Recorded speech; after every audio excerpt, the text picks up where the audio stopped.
Grade, I know it doesn't seem like it, but I was quite the businessman when I was in 4th grade. And the business that I ran is that I had this bank. And when you put money into the bank, it was this sort of cylinder kind of thing. It was more of a square, and it kind of had pencil holders in the center. This thing was really cool. And you could see through it. And when you put the dime in, it would go around and it would find the dime slot and it would go into the dime slot. And if you put a quarter in, it would go around and find the quarter slot, and perfectly every time it would go around and find the quarter slot. And so I had this little bank that I always kept in my desk when I was in 4th grade. And what I would do is I would lend people lunch money or milk money or extra pizza money if they needed it. I was a very benevolent 4th grader, and the teacher knew about this. The teacher let me do this. And, but I only had one stipulation, that you had to pay me back within 3 days. Now, I know what you're saying. Father Wagner, what happened if they didn't pay you back in 3 days? Well, whatever amount that they borrowed from me doubled. So there was 100% interest on everything that I lent out. So let's say you borrowed a quarter from me on Monday. If you didn't pay me back by Wednesday or Thursday, now you owed me 50 cents. And that's not the only place where it ended. If you didn't pay me back for another 3 school days, it doubled again. So a quarter quickly became $1 by the end of the school week. And again, if you didn't pay me back my $1, and of course I was completely sanctioned by the teacher to do this. He knew this was going on. As long as he got his cut, he didn't care. I didn't have to pay him, but that's fine. The next thing that would happen is the $1 would double and it would be $2. And of course, $2 would quickly turn into $4. Now, I was a benevolent guy. I had a cap of $5. If you went up to $5, I wouldn't charge you anymore. I tell you what, as a 4th grader, I made money hand over fist. I was buying new pencils and pencil erasers and all sorts of great things. I was driving around in a diamond-studded bicycle. I wasn't really. But, I was living high on the hog. It was actually a pretty good business. And most kids paid me back after the first time. Most kids pay me back after 3 days or a week and, would pay me back exactly what they owed me, because the teacher would get involved and say, you owe Josh money. And I really liked this teacher. I think he did it because it was a great lesson for all of us in the elementary school how to borrow money. Actually, I think the automakers and the banks could all take a lesson in how to lend out money to people these days. Well, there was one kid in my class, and his name was Scott. Now, Scott was not quite as well off as the rest of the kids in the class. And Scott was poorer. He was not very well off at all.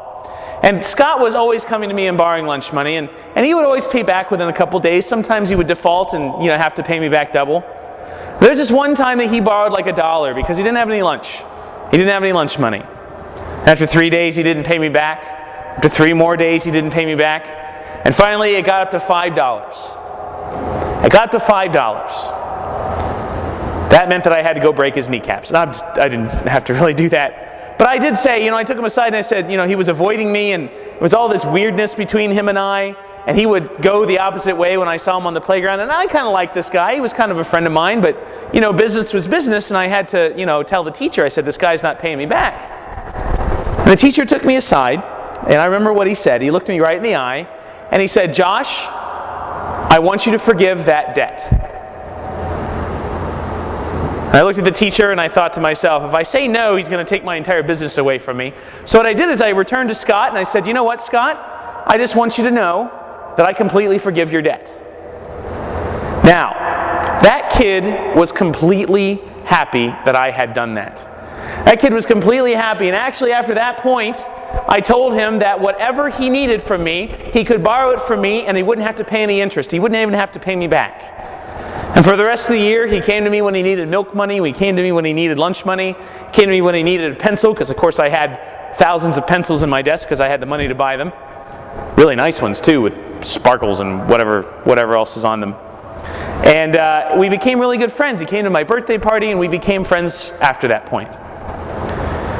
Now, the reason I talk about that is because when we say I'm sorry, we are willing to pay back the debt that we owe people. Now, a lot of us learn how to say I'm sorry because we wanted to get out of trouble. I know that when I was a kid, I would often, I remember one time in particular, we were out playing in the mud and we tracked mud into my friend's house. His mother was livid. She was about ready to tear us apart. And we even walked in that special room that all people have in their house, that that women have in their house that they're not supposed to go into. And we even tracked mud into that thing. I thought my best friend was gonna go. And so we learned to say, I'm sure, like everybody else, we learned to say, I'm sorry, in order to get us out of trouble. Well, that's not really what I'm sorry is supposed to mean. Because every single one of us incurs a debt. And whether that debt is financial or personal or spiritual or emotional, when we owe someone something, we must pay them back. Or we must be willing to pay them back.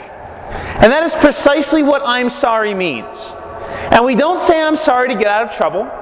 And we don't say I'm sorry in order to get an I'm sorry back. But when we make amends to somebody, and that's what really being sorry means.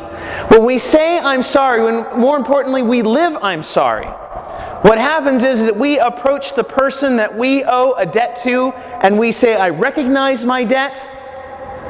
I recognize that I owe you something. I apologize for not having loved you the way that you deserve to be loved. And I promise to try to never do that again. And that last part's really important, because if somebody says, I'm sorry, and doesn't intend to change their ways, then they're not really sorry. I've had times in the confessional where people come in with particular sins and they will tell me, well, Father, I'm sorry for this, and I say, well, you're going to do it again? They said, well, probably. Then I wonder to myself, is that person really sorry?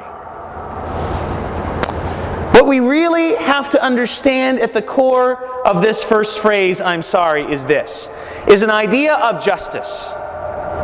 And justice is this, and I don't mean this in the worst possible way, but I mean this in the best possible way, that everybody gets what they deserve. And you see, as we are made in the image and likeness of God, we deserve to be treated and to treat others who are made in that image and likeness of God with the dignity that they deserve. You see, that's what justice is. Justice is treating people and giving them what is their due, what they deserve. What they deserve by the fact that they are God, by the fact that they are made in the image and likeness of God, by the fact that we are made in the image and likeness of God. We are accorded certain rights and dignities that we must give to each other. And one of the obligations that we have to other people is to love them. And as I mentioned what love is last night, love is doing what is good and right and excellent for the people around us, to the greater glory and honor of God. And when we fail to do that, either by sins of commission or omission, all of a sudden we incur a debt because we did not give them what they deserved. And this is one of my core philosophies.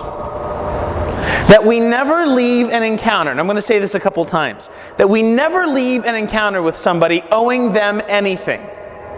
I'll say it again. We never leave an encounter with anyone owing them anything. And so if I fail to love my mother or my brother or my sisters or my father or my coworkers or my friends or my neighbors, then I have done something unjust to them. And for that I have now incurred a debt.